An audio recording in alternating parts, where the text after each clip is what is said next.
لومړی خو د ټولو هغه څخه زړه له تله مننه کوم چې تر دې دمه زموږ سره دي او زموږ چینل یې سبسکرایب کړی دی. که مو زموږ چینل نه وي سبسکرایب کړی نو مهرباني وکړئ په سبسکرایب بټن باندې کلیک کړئ او که ویډیو مو خوښه شوه نو په لایک بټن باندې کلیک کړئ.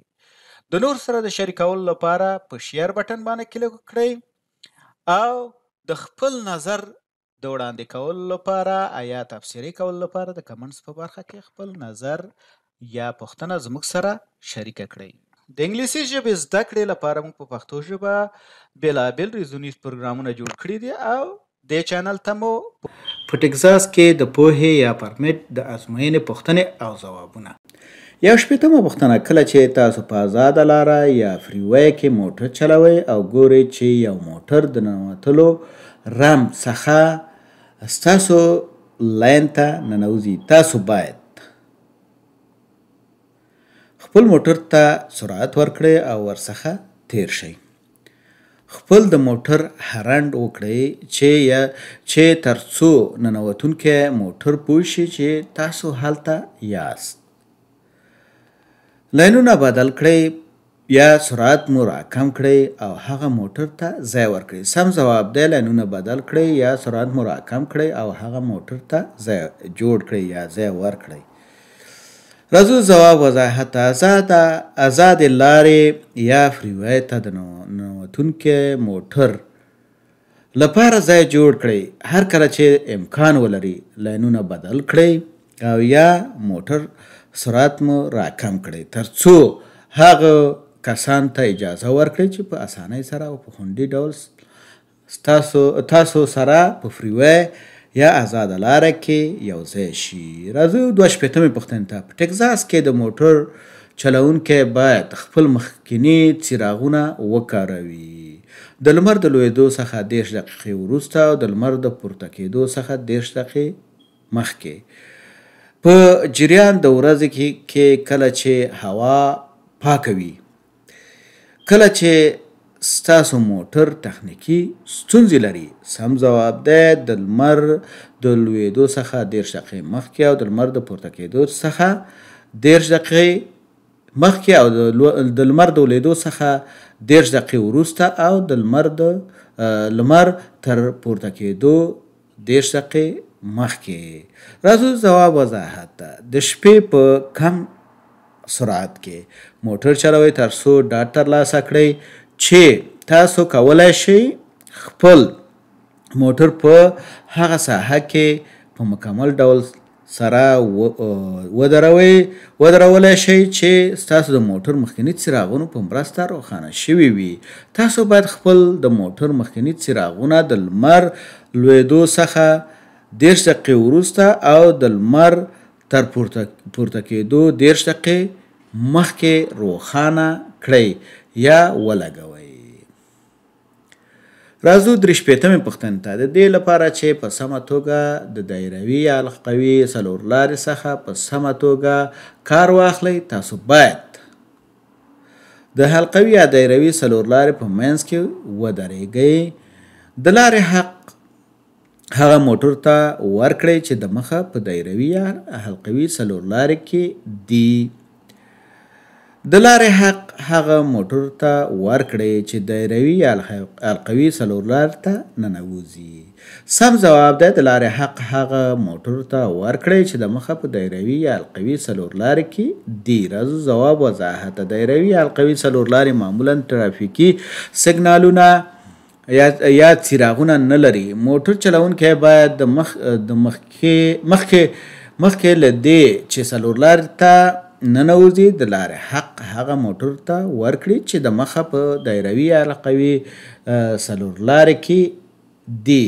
کله چې موټر چلوونکی دایروي څلورلارې ته داخل شو نو بیا د دې څلورلارې څخه د وتلو لپاره باید ښي لوری وکاروي. ښي لوری چکې وکاروي.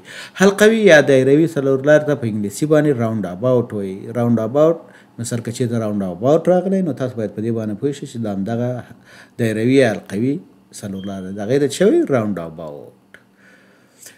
راځو په سړک کې بایسکلونه د موټر په څیر ورته حقونو او مسؤلیتونو سره موټرې ګڼل کیږي.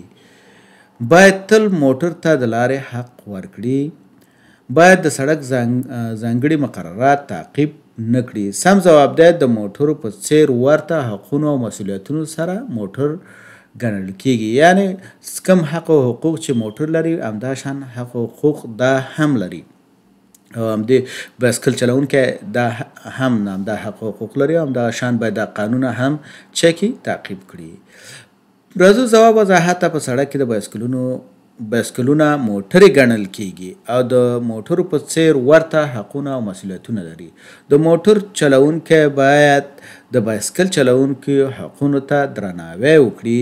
راځو 65مه پوښتنه. د موټر چلولو په وخت کې متن میسج یا متني میسج لیکل اجازه لري. کله چې شاوخوا ډېر لږ موټرې وي په هیڅ حالت کې نه که چلونکی غږیز متن کاروي یا خپل اواز دغه کوي، مثلا په ساوند وایس میسج لیږي را لیږي، په دې حالت کې راځو ګورو چې سم ځواب کوم یو دی. په هیڅ حالت کې، یعنی په هیڅ حالت کې تاسو اجازه نه لرئ چې موټر چلوئ او میسج چاته ولیکئ او ور ولیږئ. راځو ځواب وضاحت ته. دا د قانون خلاف کار دی چې تاسو د موټر چلولو په جریان کې په ګرځنده تلیفون کې پیغام لیکئ یا پیغامونه لولئ، پیغامونه لیږئ. پیغامونو ته ځواب وایئ. حتی که ستاسو ګرځنده تلیفون ته زنګ راشي نو تاسو باید ځواب ورنه کړئ، ځکه چې پورته ذکر شوي کارونه ترسره کول د ټکټ یا جریمې سبب کیږي. راځو 66مه پوښتنې ته.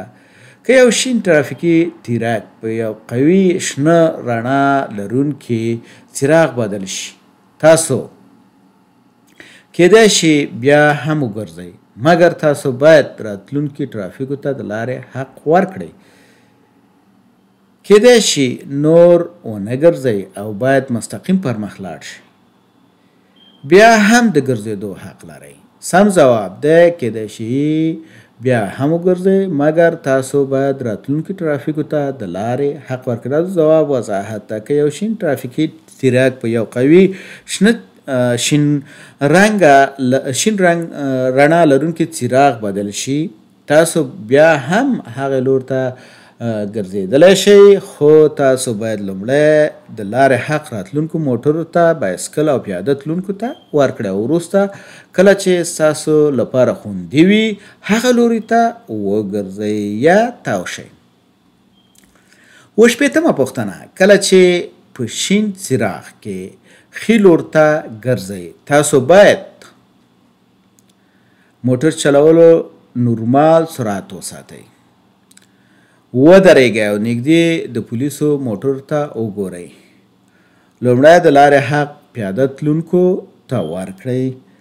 سم ځواب دی لومړی د لارې حق پیاده تلونکو ته ورکړئ. راځو ځواب وضاحت ته. پرته له دې چې د منع کېدو نښه پوسټ شوې وي، تاسو ممکن په ثابت شنه څراغ ښي یا چپ لوري ته ګرځېدلی شئ یا وګرځئ، خو مخکې د ګرځېدو یا تاوېدو څخه تاسو باید د لارې حق پیاده تلونکي په څلور لارې کې موجوده ترافیکو یا موټرو او یا هم ستاسو په لور راتلونکو موټرو ته ورکړئ. راځو 68مې پوښتنې ته. کله چې تاسو د یوې سیمې څخه تیریږئ چیرې چې ماشومان لوبې کوي، تاسو باید له دوی څخه دا تمه وکړئ چې دوی پوهیږي کله چې سړک څخه تیریدل د دوی لپاره خوندي دي.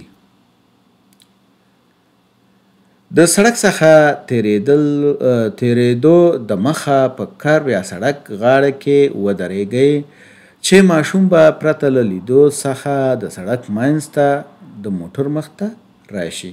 سم ځواب دی چې ماشوم به پرته د لیدو څخه د سړک منځ ته د موټر مخ ته راشي. راځو د ځواب وضاحت ته. تاسو باید تل خپل سرعت کم کړئ او اضافي احتیاط وکاروئ. کله چې ماشومان په شاوخوا کې وي، دوی ممکن د خطر په پوهېدو کې پاتې راشي او ستاسو د موټر مخ ته پرته لیدو څخه راشي او یا د سړک څخه تیر شي چې دا کار په خپله د حادثې سبب کیدی شي. راځو 9 پوښتنې ته. که تاسو د اورګاډي د تیریدو په ځای کې ودرېږئ او زیاتې پټلۍ موجودې وي، تاسو باید تر هغه وخته پورې انتظار وکړئ چې تاسو د اورګاډي ټولې پټلۍ په روښانه توګه ولیدلی شئ. تاسو باید د اورګاډي په لومړۍ پټلۍ کې ودرېږئ او د بل اورګاډي لپاره وګورئ. تاسو باید د پټلیو څخه په سرعت سره تیر شئ تر څو چې اورګاډی تیریږي. سم جواب دی تاسو باید تر هغه په وخته پورې انتظار وکړئ چې تاسو د اورګاډي ټولې پټلۍ په روښانه توګه ولیدلی شئ. راځو د جواب وضاحت ته. که تاسو د اورګاډي د تیریدو په ځای کې ودرېږئ چې هغه د یو څخه زیاتې پټلۍ لري، تاسو باید د اورګاډي د تیریدو ځای څخه په ناڅاپي ډول سره تیر نشئ او یا هم په پټلیو باندې ونه درېږئ. تر هغې انتظار وکړئ چې تاسو ته د اورګاډي ټولې پټلۍ په روښانه ډول سره ښکاره شي. که چیرې اورګاډی شتون نه لري نو تاسو په پای کې په خوندي ډول سره تیریدلی شئ یا اوښتلی شئ. راځو 80 پوښتنې ته. کله چې تاسو موټر په شا بیایي یا ریورس کوئ، تاسو باید یوازې په خپلو عقب هندارو تکیه وکړئ، خپل سر وګرځوئ او د شا کړکۍ یا ښیښې له لارې وګورئ. د موټر دروازه پرانیزئ تر څو وګورئ چې آیا دا خوندي دی چې شاته لاړ شئ. سم ځواب دی خپل سر وګرځئ او د شا کړکۍ یا ښیښې له لارې وګورئ. راځو د جواب وضاحت ته. کله چې په شا تګ یا ریورس کولو اراده لرئ، تل خپل موټر کې خپل سر د وروستۍ ښیښې په لور وګرځئ او شاته وګورئ چې ماشومان او کوچني شیان خو موجود نه دي او یوازې د عقب په هندارو کې په لیدو سره تکیه مه کوئ، ځکه چې د دوی لیدل د موټر چلونکي څوکۍ څخه ستونزمن کار دی. مننه چې تر دې دمه پورې زما سره وئ. که دا ویډیو مو خوښه شوه نو لایک یې کړئ او د نورو سره هم شریکه کړئ چې هغوی هم ترېنه ګټه پورته کړي.